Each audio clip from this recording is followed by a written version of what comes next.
Este podcast é uma produção Reverber.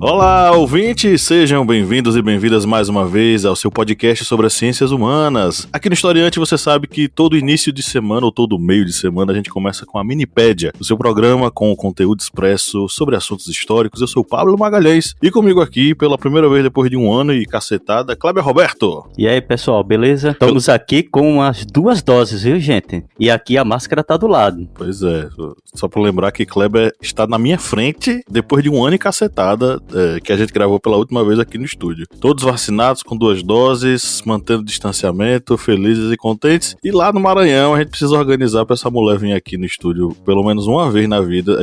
Eu conheço Joyce já tem quase 10 anos. Eu nunca vi Joyce pessoalmente. Joyce Oliveira! E aí, gente, falando das terras muito quentes do Maranhão. Organizar, ou Joyce vem, ou o historiante faz uma excursão no Maranhão e a gente encontra a Joyce lá. Vai ser o jeito. Eu já disse até pra vocês, né? Tem que vir em junho. Estamos aqui mais uma vez reunidos para quê, Kleber Roberto? Vamos discutir um assunto que é muito importante para quem está estudando, para você, professor. Lembrando que isso também vai virar também conteúdo para a proposta didática, que é um assunto sobre a Guerra Civil Norte-Americana, também conhecido como Guerra de Secessão. Isso mesmo, hoje é dia de falar sobre tiro, porrada, bomba, guerra, mortes, etc e tal. Mas a escravidão. Escravidão, mas antes vamos para os nossos recadinhos.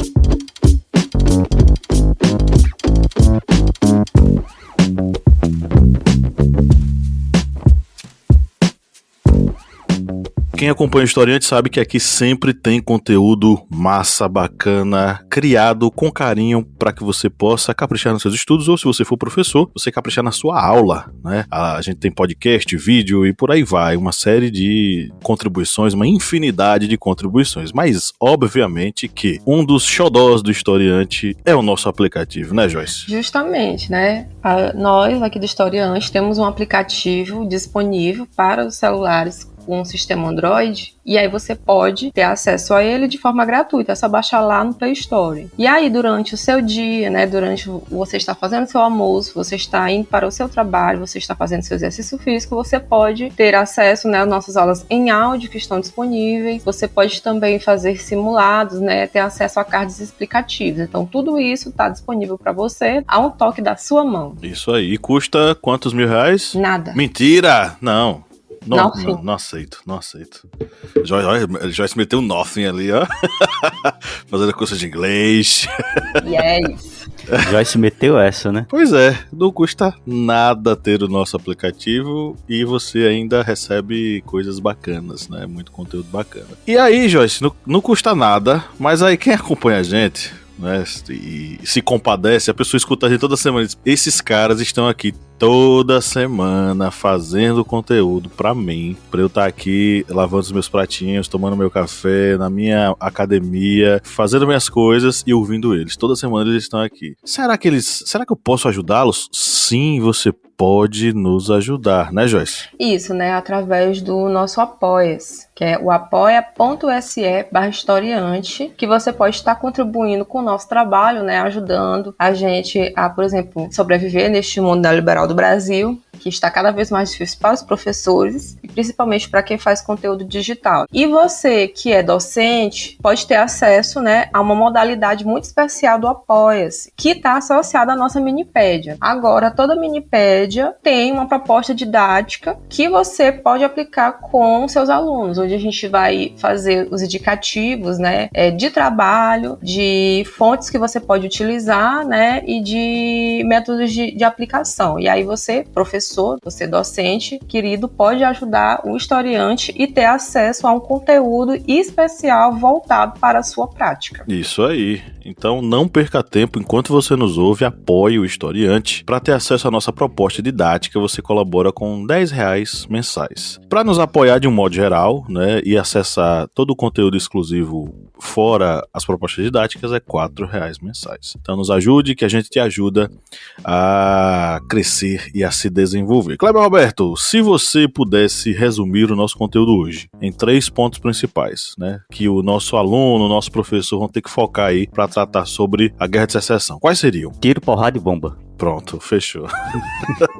Então, mas para você se situar, vamos primeiro para um fato importante antes do próprio conflito, que foi ali aquela marcha rumo ao oeste. Aí a gente já começa a se situar. Depois vamos para aquele período em que vai ter uma, digamos, divisão econômica norte-americana. Um lado industrializado e outro ainda voltado para as plantations, para a agricultura. E depois o conflito em si. E aí durante o conflito vamos ter aflorando ainda mais a causa da abolição dos escravizados nos Estados Unidos. Esses são pontos bem cruciais para entendermos a Guerra de Secessão. É isso aí, então vamos entrar aí no nosso conteúdo.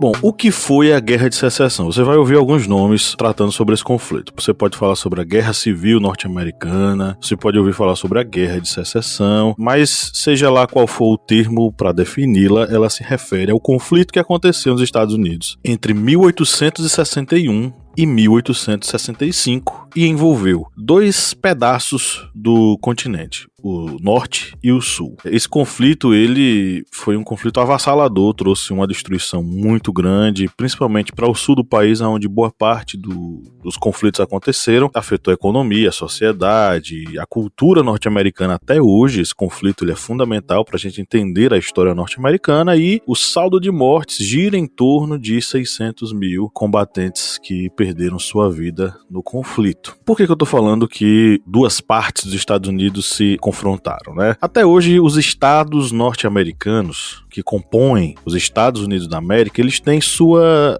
independência. A Constituição permite que cada estado tenha uma própria Constituição que se sobrepõe, vamos dizer assim, à Constituição Nacional, que, se não me engano, tem pouquíssimas emendas. É uma Constituição bem geral que permite que os estados tenham liberdade. É tanto que, por exemplo, em um estado o aborto é crime e em outro estado o aborto é legalizado. Então você tem aí legislações distintas, liberdades distintas. Então até hoje os estados eles têm essa liberdade que compõe os Estados Unidos da América. No século XIX não era diferente, com um agravante. Os estados do norte eram estados voltados para um processo fabril, ou, se você quiser chamar, né, manufatureiro, que é o princípiozinho ali da indústria, que é a manufatura, e a mão de obra geralmente era mão de obra assalariada. Então tudo isso aí girando em torno de novidades e modernidades típicas dos ingleses, que eram a grande economia que tocava ali o mundo inteiro, que dominava o mundo inteiro. Os Estados Unidos, os estados do norte, né, dos Estados Unidos estavam mais ligados a essa ideia. Então você vai ter lá a manufatura muito forte, as propriedades agrícolas serão pequenas propriedades agrícolas e vai ter essa predominância do trabalho assalariado dito livre. Já no sul a gente vai ter uma outra perspectiva. A gente vai ter uma economia que girava em torno do latifúndio, e aí a gente vai ter o latifúndio no sistema da plantation, né, que é a grande propriedade de terra, monocultura nos Estados Unidos. Aqui no Brasil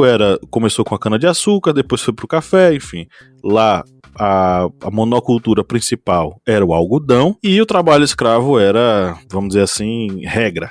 Praticamente, né? Trabalho livre assalariado era coisa rara. E aí você já vê, São dois modelos econômicos extremamente distintos, e essa discussão extrapolou a questão puramente econômica, foi para diversas outras questões, e principalmente culturais. E aí, com o processo de independência desses territórios, que a princípio eram as 13 colônias, e a assinatura do Tratado de Paris, em 1783, vai começar um processo, né, lá nos Estados Unidos, de expansão, né, para o oeste, para as áreas que ficavam para além dos montes Apalaches. Essa parte era uma parte que ainda era habitada pelos povos indígenas desse território, certo? E aí, a partir desse momento, vai acontecer uma expansão para essa região, onde haverão, por exemplo, conflitos, mas também haverão compras de alguns estados, né? Por exemplo, a Louisiana, ela foi comprada dos franceses em 1803, né? A Flórida foi dos espanhóis em 1819, né? E o Alasca foi comprado dos russos em 1867. Os conflitos que eu estou falando aqui é justamente contra os povos indígenas, os ameríndios, né? Vai haver uma sucessão de genocídio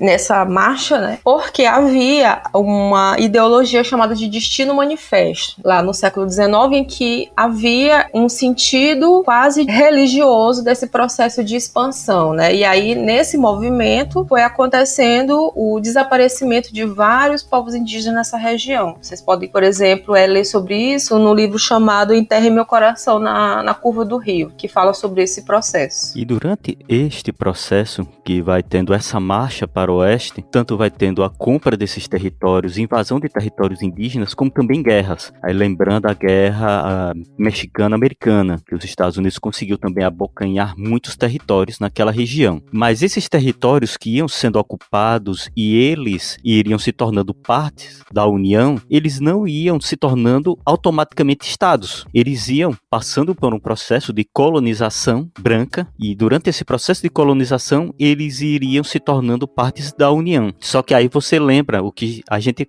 acabou de falar, tanto tinha essa questão dessa colonização como também essa rixa sul e norte. E como o norte ele não desejava ainda uma expansão da escravidão para esses novos estados, e o sul sim queria que os novos estados que fossem assumindo também leis que fossem a favor da escravidão, havia aumento da rixa entre esses dois blocos. E conforme esses estados do oeste iam entrando na União, eles iam se dividindo. Um exemplo foi o Kansas, que quando ele ia entrar para a União, houve até conflitos internos dentro desse estado, praticamente uma mini revolta, porque uma parte queria a escravidão e outra a abolição. E ele acabou entrando para a União como estado abolicionista. E a gente lembra que a política americana tem essa divisão. Quanto mais estados vão assumindo um determinado fator político, maior a probabilidade de determinadas leis serem aprovadas, porque tem essa divisão. E com a eleição do presidente Abraham Lincoln, que era do norte, e o norte, lembrando, ele era a favor da abolição, há, digamos, uma gota d'água dentro deste processo, porque tinha um presidente que foi eleito, ele foi eleito tanto pelo colégio eleitoral, lembrando que o processo americano não é só pela quantidade de maioria de eleitores, tem o colégio eleitoral, que elege pelos estados, como também ele foi eleito pela maioria dos eleitores, lembrando que o norte ele tinha uma quantidade maior de população, ele que podia votar, e isso foi bem determinante nos rumos da guerra, do que o sul. E com a eleição de Lincoln, temos, digamos, uma gota d'água. Isso ele foi eleito em 1860. E aí já tinha essa divisão, tanto por questões econômicas entre Norte e Sul, como também por questões da expansão da escravidão. E aí, com essa tensão já aflorando, o estado da Carolina do Sul, ele decretou a emancipação da União, e conforme ocorreu a emancipação da Carolina do Sul, outros estados começam também a ganhar adesão a essa emancipação. E aí foi seguido por Geórgia, Flórida, Alabama, Mississippi, e aí nós temos uma criação de uma confederação ali no sul, uma confederação que queria sua independência da União. E aí nós temos o estopim para a guerra que se tornou ou Guerra Civil Norte-Americana ou Guerra de Secessão.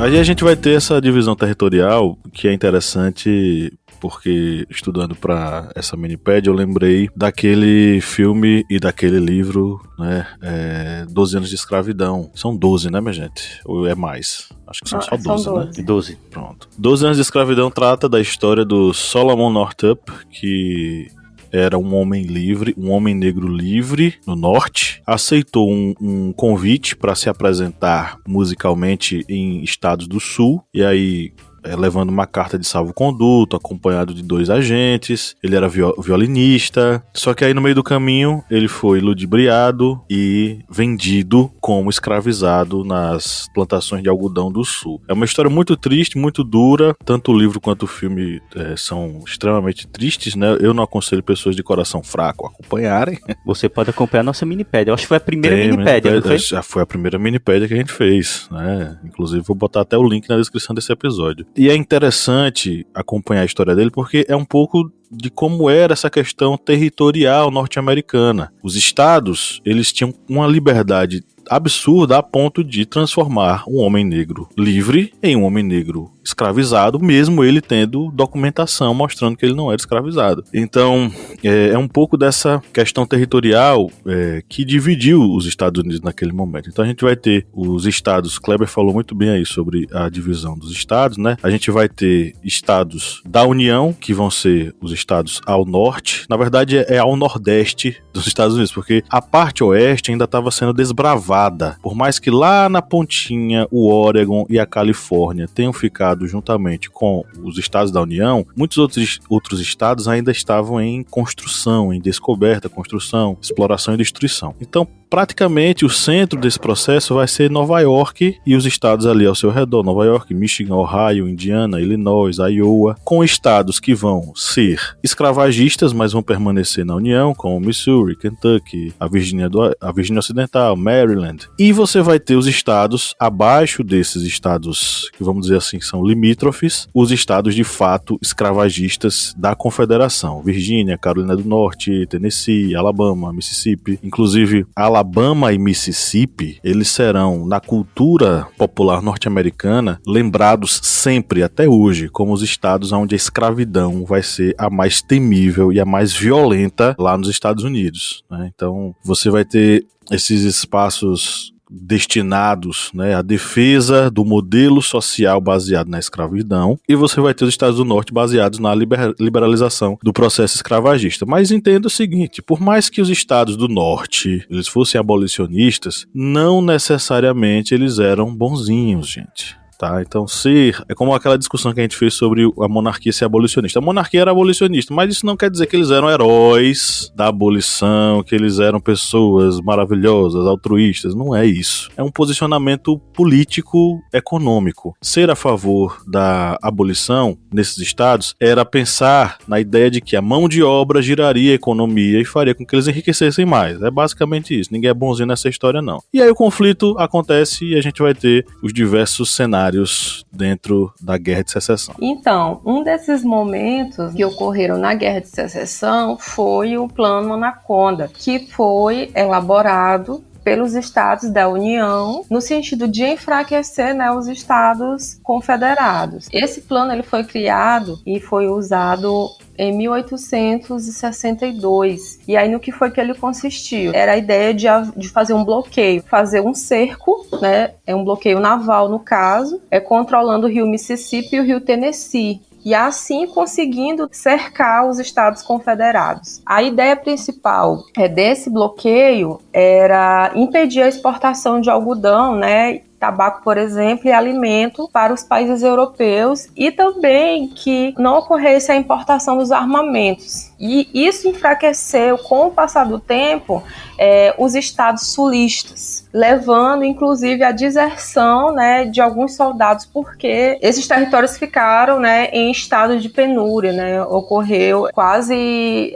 uma fome generalizada. E aí também era objetivo desse plano capturar capturar a capital da Confederação, né, dos Estados Confederados, que era em Richmond. Outra pessoa que teve um papel importante dentro desse conflito da Guerra de Secessão, como uma representante dos ideais dos Estados da União, ou seja, dos Estados do Norte, foi a Harriet Tubman, né, que ela foi uma abolicionista negra. Ela conseguiu escapar da escravidão e ela ajudou, né, durante muito tempo, escravos a fugirem do sul através de uma rota, né, que era uma rota que já existia antes dela. E essa rota que ela fazia, essa fuga desses escravizados, era chamada de Underground Railroad, que era uma rede secreta de rotas e esconderijos. Só que essa rede ela já existia, né, desde o fim do século XVIII, e ela foi organizada por abolicionistas negros e brancos. A técnica dela de fuga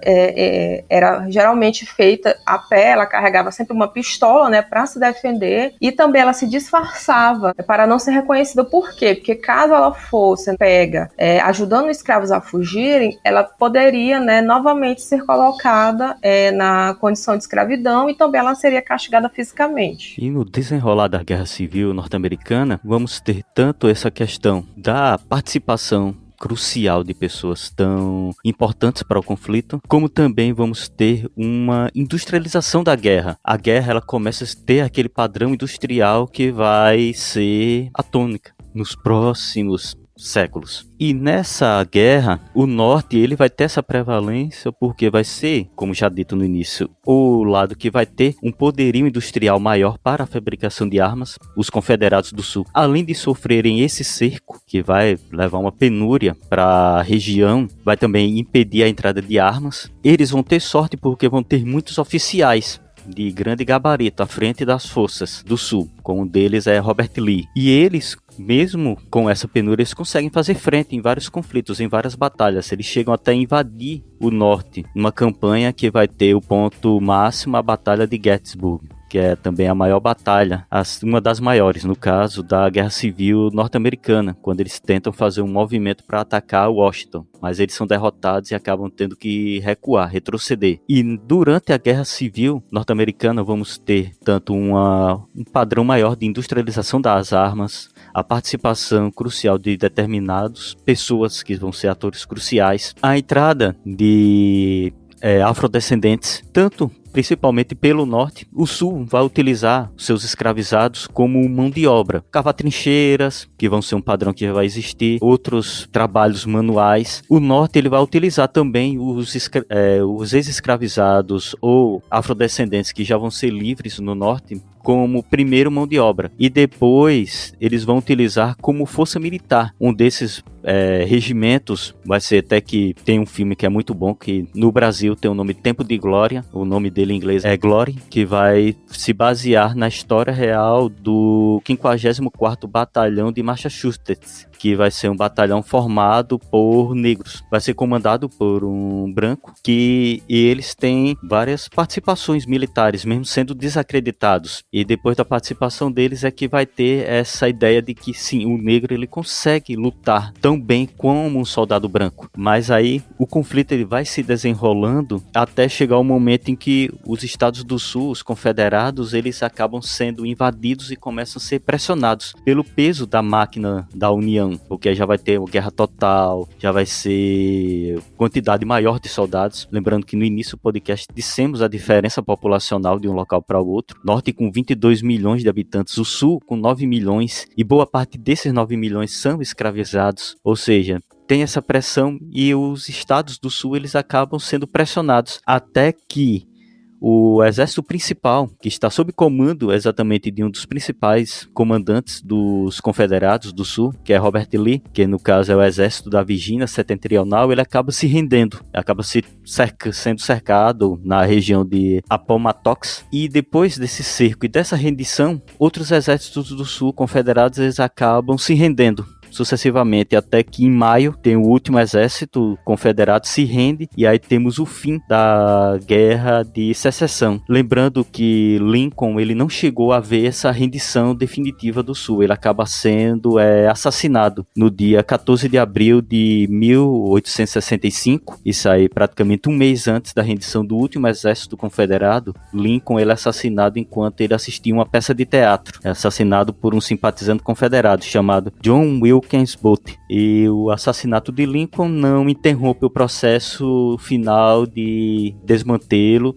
e de capitulação dos Estados Confederados. Lembrando, gente, só um detalhezinho, que essa questão desse cerco lembra bastante a Guerra do Paraguai, né? Porque nós temos como ponto crucial da Guerra do Paraguai não a Batalha de Tuiuti, que foi uma batalha que desmantelou o exército paraguaio, mas ali o domínio da Bacia do Prata, principalmente com a Batalha do Riachuelo, porque a gente vê a importância de se estrangular a entrada de recursos para um inimigo. Check the mic and make sure it sound right, boys.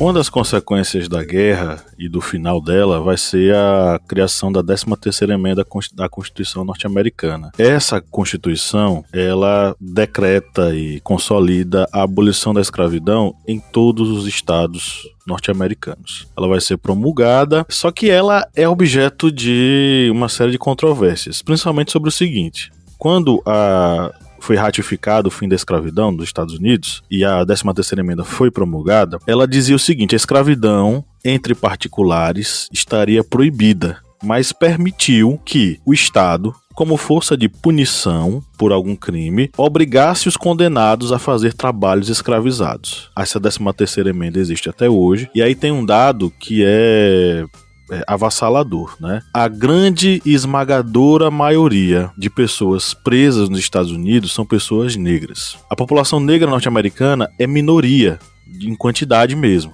tá? Então isso quer dizer que a proporção de pessoas negras presas é muito maior do que a proporção de pessoas brancas presas. E essas pessoas negras presas, junto com os brancos presos também, que são minoria, eles são obrigados a trabalhar em regime de servidão obrigatória, ou seja, escravidão, como se fosse uma espécie de... Não é nem para reduzir o tempo de prisão, é só para trabalhar para o Estado, eles são obrigados. Trabalho compulsório. Isso. E aí o que acontece? O Estado norte-americano fez consórcios com empresas privadas e essas pessoas, esses caras, né, esses homens, essas mulheres, estão trabalhando de forma análoga à escravidão para enriquecer essas empresas. Ou seja, isso se chama escravidão moderna, gente. Então, se você não sabe, a escravidão foi abolida nos Estados Unidos, mas a 13ª emenda permite que o Estado escravize e, nesse caso, venda esses escravizados para empresas particulares. Outra questão que a gente precisa debater é sobre o seguinte: o que é que vai acontecer com a população afro-americana ex-escravizada? Obviamente que ela vai ser marginalizada, porque a cultura norte-americana ela vai colocar o negro numa posição de discriminação inferior ao branco. Contudo, eles fizeram lá uma coisa que a gente não fez até hoje. Quando os escravizados foram libertos com a 13ª emenda, eles participaram de um amplo processo de reforma agrária dos Estados Unidos. Essa reforma agrária garantiu que eles tivessem um pedaço de chão para cuidar. No Brasil, por exemplo, em 1888, nós tivemos a Lei Áurea, né, a abolição da escravatura, e o que aconteceu com os ex-escravizados? Foram entregues a Deus dará e se virem, sequer um pedaço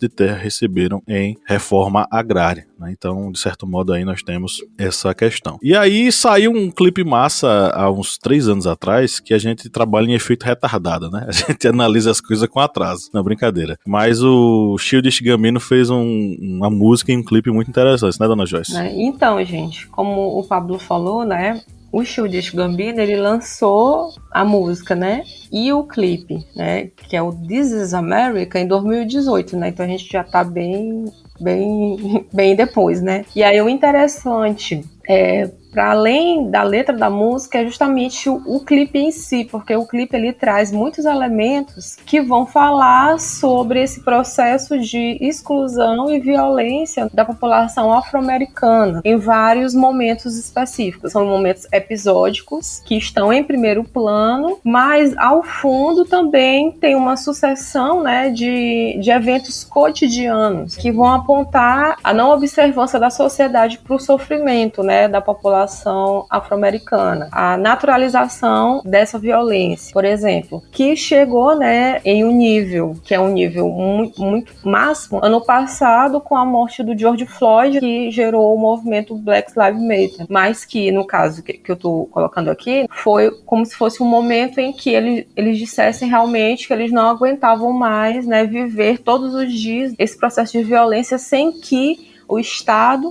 ou as pessoas brancas se dessem conta, né, ou se importassem com o que estava acontecendo. Pois é, o clipe ele tem várias referências interessantíssimas, desde o Childish Gambino, ou o Donald Glover. O Donald Glover, ele usa a calça dos confederados. Logo no início do clipe ele faz aquele gesto do Jim Crow, que é uma imagem clássica do Jim Crow. Jim Crow era um personagem norte-americano, que foi um desenho, que ridicularizava os norte-americanos, e que tem um gesto clássico, né, que aparece no clipe do Childish Gambino.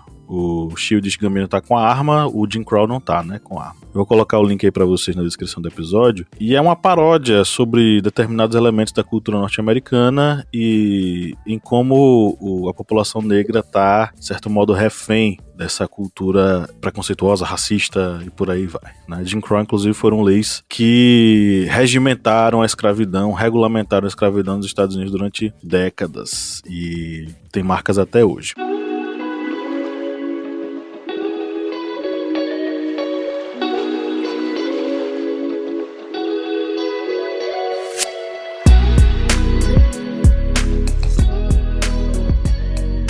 Bom, chegamos à reta final da nossa gravação. Além das várias referências que nós falamos hoje nesse episódio, o que é que vocês gostariam de sugerir, meus amigos, para os ouvintes e as ouvintas? Ou resumir? Eu acho interessante, né, trabalhar os sentidos que são produzidos hoje através desse processo da Guerra de Secessão, né? Tem um artigo que até a gente usou como base aqui, que é da Aline Campos Paiva Moço, né? Que ela fala sobre os 150 anos da Guerra de Secessão, né? E como foi mobilizado bailes, né? Bailes sulistas, né? A própria figura do Abraham Lincoln, né? Como esse representante de uma liberdade, né? Pensando que é os Estados Unidos hoje, né? Pensando, por exemplo, na eleição de Trump, né, como que esses signos eles são tragos de volta, né, é como que durante um certo tempo isso foi mobilizado em uma política de Estado pelo presidente, né, para a gente trazer esse conflito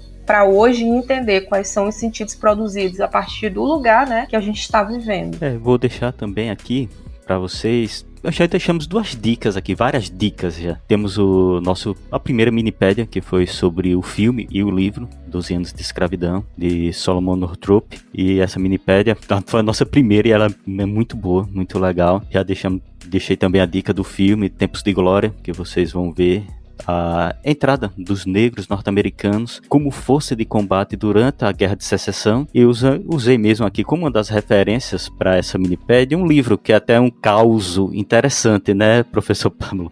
Que o livro de Adrian Gilbert, Enciclopédia das Guerras, que é de uma editora até parceira da gente, mas esse livro aqui, ele foi adquirido em um sebo, em um causo bem interessante. Não foi, professor? Foi. Que esse livro eu adquiri no sebo de Petrolina, e aí mostrei pra Pablo, consegui um livro igualzinho o seu, não foi? Uhum. E foi o quê? Eu que ia vender do livro. No sebo. Você traz o movimento, cara, você vendeu livros no sebo. Mas era o mesmo livro dele, e aí eu mostrei, disse, não, esse livro é o meu, que eu vendi lá. Mas esse livro aqui é um livro muito bom também, que vai abordar de forma bem interessante a Guerra de Secessão norte-americana. Tá aí muitas dicas pra vocês. É isso aí, um grande abraço e tchau, tchau. Tchau, gente. Valeu!